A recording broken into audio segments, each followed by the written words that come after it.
Hi guys, welcome back to the Drive Life channel. In today's video, you join me in the passenger seat of the Volvo. Now, I haven't been in the passenger seat of the Volvo since our Sweden trip, so we're letting Mrs. DL drive today. She's been driving this car this week, or ever since we had the smart car, really, because I've been taking that to work because it's a laugh.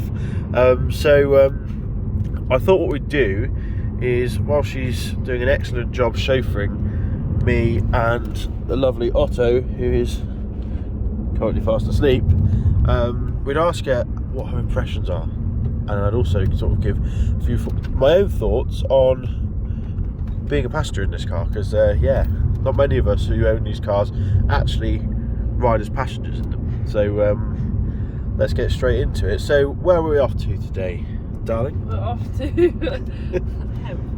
We're off to Hereford. I've been told that my having trousers with a hole in isn't acceptable, so I've got to go and buy some more trousers. We're off to go and see the in-laws as well. So it's a bad day for you, really. Yeah, but that's okay as long as I get a Costa coffee at some point today. I'm all good. So, what are your thoughts on driving the Volvo? It's not the easiest vehicle to drive. And why is that? You give your thoughts on when I first started to drive it. Well, so I had a bit of an issue, didn't I? With the control. Yeah. I mean, coming from the Jeep Wrangler, Mrs. DL did have a few teething issues starting off. I can only describe it as being sat on a bucking Bronco. Because she would So rude. That's not rude, it's true. Because the throttle is much more sensitive in this car than the Jeep Wrangler. So no, it's not that. what is it then? It's because the depth of it, this one starts much quicker. The throttle's... It's not because it's more powerful, as in because it's got a higher point. Yeah, but it's more In this sensitive. car. It actually does something as soon as you touch it, whereas the Jeep doesn't. Yeah, it just takes a bit longer. Yeah, so it's got this, less. this is more sensitive then. Anyway, so what we found was that, I mean, I don't get car sick, but The dog might. the dog might, and I think the dog did. He didn't quite throw up, but he wasn't very well. But since then, having a lot of I mean, that was before Sweden. So you then drove on the German Autobahn, you drove on the French motorways, you drove in Sweden, Denmark.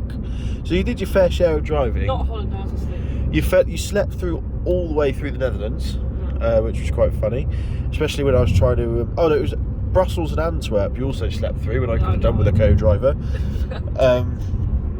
So, but I would say it's much better now. So, would you say you've got used to the accelerator much more now? Yes, I would say so. It's a much easier car to drive on a motorway.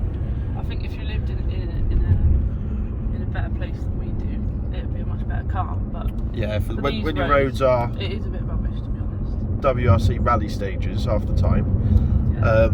this car can feel a bit cumbersome on twisty roads. Once you're out on an open road, it's gorgeous, isn't it? Nice, smooth. Like my commute to work into Wales is just one big open A road that's straight and up over hills. Like these ones up here in a minute will be fine. Yeah, the road straightens out, and what we do? Set the cruise control? Do you think, or No. no? Why do you need to cruise everywhere? Okay, Mrs. DL doesn't see the merits of cruise control. On a motorway. Only on a motorway apparently, when actually you could really, you could save a lot of fuel by using it. Just saying. Because another thing that's happened. I've got 45 miles per gallon. Yeah, you've averaged 45 miles per gallon, but on this journey alone, in 7 miles, you used 100 miles of my range. Got my walking boots on. And you're blaming your walking boots that you've got on. So, yeah, so how have you found parking it as well so far? Fine, actually. I haven't crashed into anything, so that's a positive. Because it's 2 metres longer than the Jeep. Oh, a metre and a half longer than the Jeep, isn't it? Yes, and not very much visibility, to be honest. And no parking sensors. But I haven't seemed to find that too difficult, actually. No, it's all okay. It's all good. Yeah. It's all good. You when we bought the smart car, you also drove this back from Birmingham, didn't you? You drove it through central Birmingham. That was okay. Yeah. Surprisingly okay. You found that alright, didn't you? Yeah. We heard the dog snoring. Yeah, the dog is now snoring. Here he is. Oh no, he's open. He's woken up. Hello. He's fast asleep. What else? No, I like how comfortable it is. I will say that I do really like comfortable. Yeah. You've got your memory set as well, haven't you, on your seat? So the bloody mirrors. okay, the mirrors you haven't set on the seat, so now you have to adjust them each time. And then every time I try and show you how, you for some reason don't want to know. And why do you want to look at the floor when you're reversing a 5-metre car? I will never know. She gets annoyed how the mirror drops. Sometimes when you put it in reverse. There you go, these nice open roads now. Now would you not set cruise control? No. Let me know in the comments below. No. On a beautiful straight road like this with 60 miles an hour. To pop out of there. It'll make no difference. Anyway, I think we're going to have to agree to disagree on that one. But from my point of view as a passenger, I don't think you can quite realise how lovely this dashboard and everything is. And it's so far away. That's what's nice. A lot of BMWs, especially 3 Series, you have a dashboard sort of over your knees, which I just don't like. Sitting in this car, you have a lot more space in front of you. I guess it's Volvo safety design. But also then you've got this, yeah, it's just a nice looking dashboard. What do you think? Yeah, I always told you that and you didn't agree with me. Yeah, I always thought she was talking rubbish. But yeah, it turns out the dashboard is a rather nice design. So yeah, just a quick update on Mrs. DL's thoughts of the Volvo. Any further thoughts to add? It is quite nice if you hit a pothole.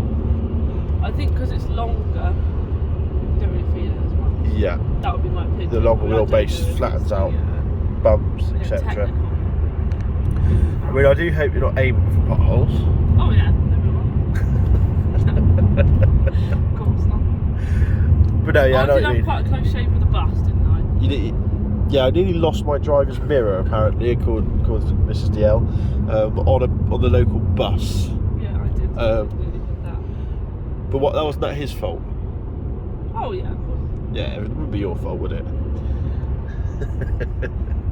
So yeah, overall glowing reviews from the Volvo. Like I said, very comfortable as a passenger as well. Bit annoying you don't have the electric seats as the passenger. I'd like that. I've got to relearn all the cogs and different handles, etc. To work out how to adjust my seat to where I want it as a passenger. But yeah, overall not too bad. So thanks for watching. Don't forget to like, comment and subscribe. Just a fun video getting Mrs. DL's thoughts. I'm sure I'll have some more. Should we make this like a quarterly thing where we give a full update on the Volvo driving? Oh, actually, I've got something to add. Okay. I don't like the steering. You don't? What's wrong with the steering? It's a bit too responsive. When you turn it, it actually just goes like this. But that's because you're used to the Jeep where you can turn it almost a full turn. Nothing happens. And nothing happens, or half a turn and nothing happens. So I have been caught out a few times on that one. Right, okay. Well, and also, what are your thoughts on the smart car? Driving the smart car? That might have to be a different video. That's a different video entirely. We're running out of time. Okay then guys, thanks for watching and I'll see you next video. Cheers.